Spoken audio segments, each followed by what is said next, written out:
Corzo's back with more Sunday Sports Talk. Now on 1500 ESPN.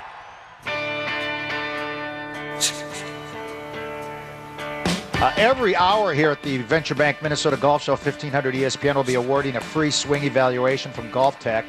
This is a $125 value. Simply register at the 1500 ESPN booth. There'll be 18 finalists, and then they'll be entered into a Golf Tech Game Plan 310 pool. This includes 3 months of video analysis, 10 lessons, and a tech club fitting. This is a $1,500 prize thanks to Golf Tech for their partnership.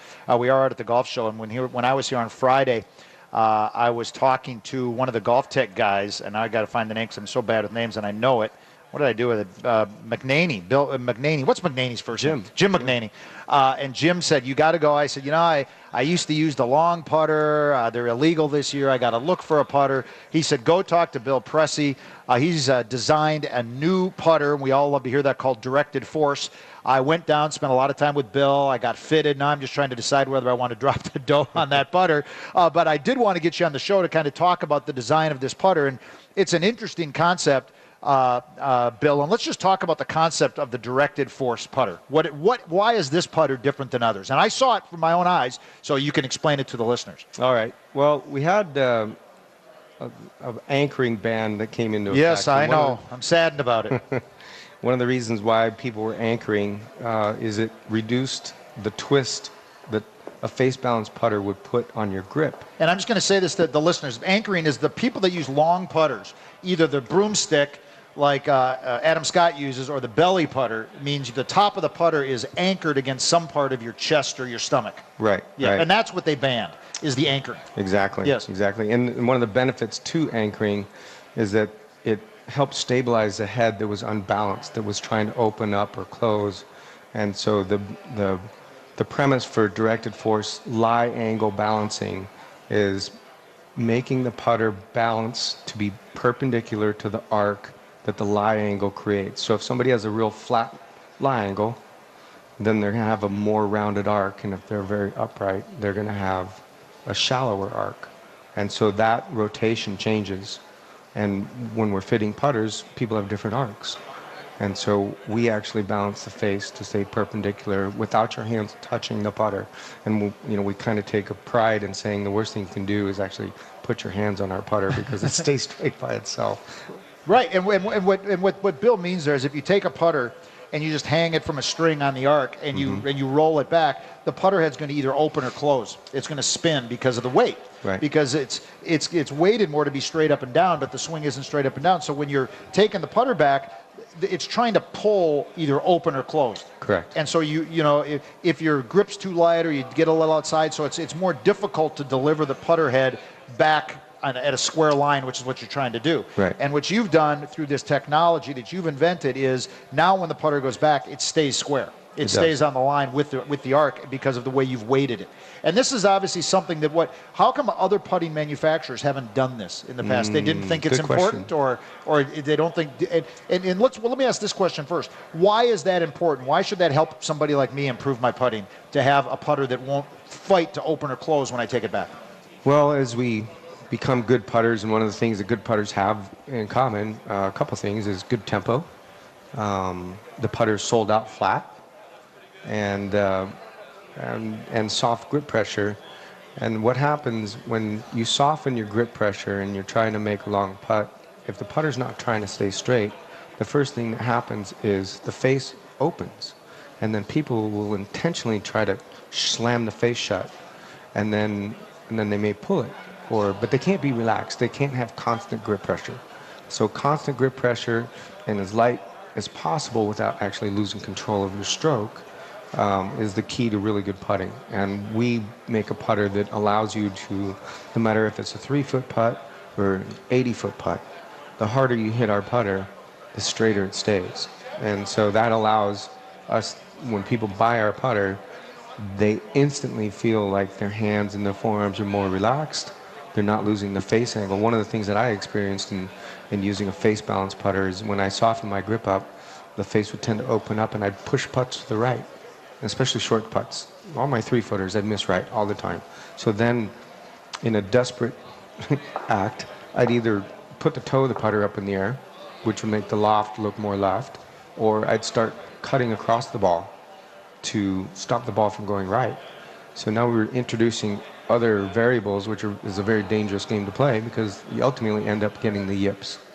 And that's a bad word to use, but that's what it is. Well, and interestingly, some of the best putters that I can think of two great putters that have made adjustments like that. Steve Stricker has the heel up, and he's a great putter. Right. And Isaiah Aoki had the toe up and was a great putter. So they Right. made some adjustments that worked for them. Yes. And look, you can be a great putter with any putter. I mean, what you're saying is, if you're going to buy a putter, get one that's going to, the face is going to stay square. It's going to take out an extra variable that you don't need. Right. One of the interesting about those two players is that Palmer had the heel up as well.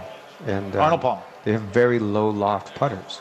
And Arceo's putter was 0 loft.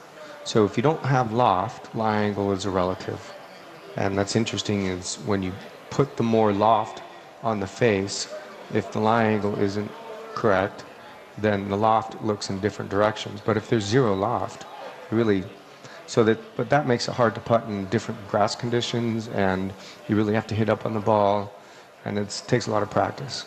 So you're saying Isaiah had 0 loft, so the fact that the toe was in the air, because if you have loft and you put either on the toe or the heel, it's now changing the loft Right. as an angle to it. Exactly. Interesting. Now, how did you come up with the idea of getting rid of the twist, and then what did you do? How did you design it? You told me that story the other night. It was pretty interesting. Yeah, we had. And when was this happened? Well, it was about 3 years ago. I was in a Monday qualifier and I hit 17 greens and shot 71.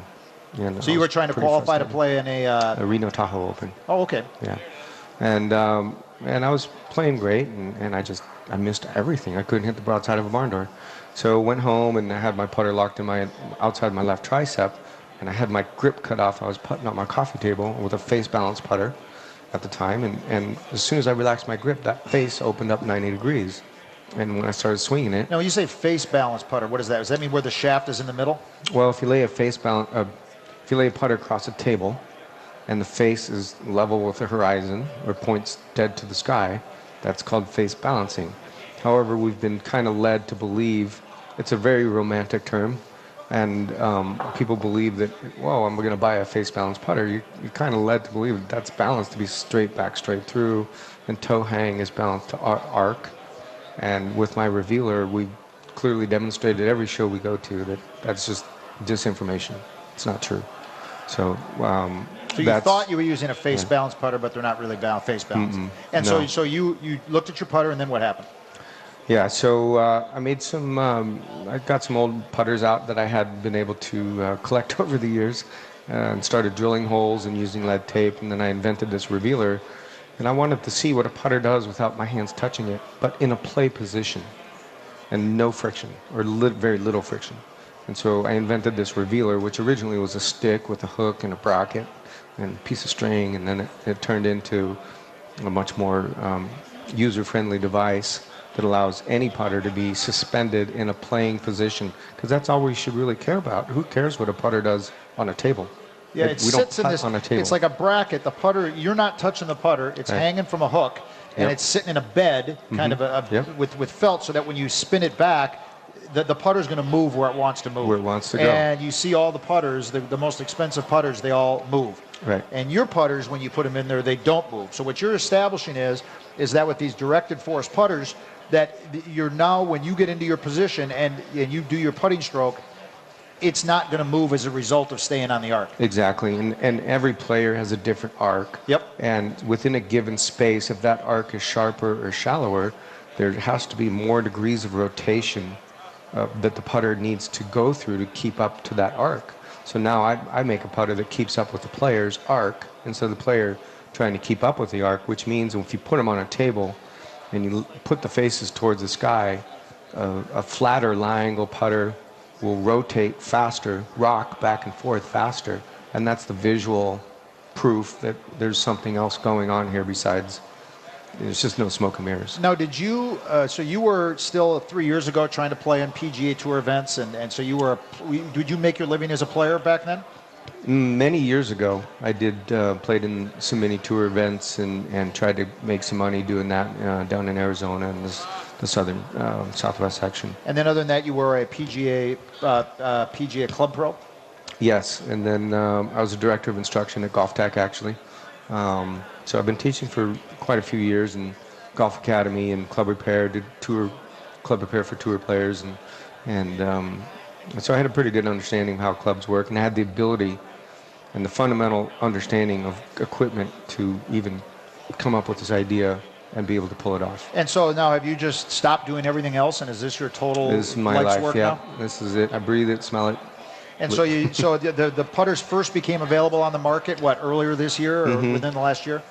Yeah, we got our business license about a year ago, and then we did a soft launch in Las Vegas. And when was that?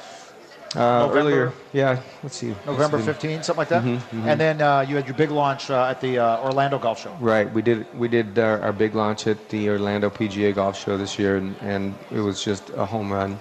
Obviously, we got the Showstopper Award from Golf WRX, and that was quite an honor because they're a pretty high-end type place that they don't just give away awards. Right, and so if people are interested in your putter, what do they do?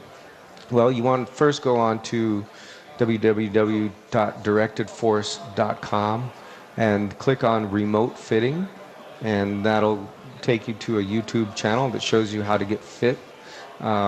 If you don't have a dealer, obviously you can look on our site and see where your nearest authorized fitting center is. And if you go there, we always prefer to have a golf professional or a PGA accredited facility fit the putter to the player. That way we know that it's fitted right.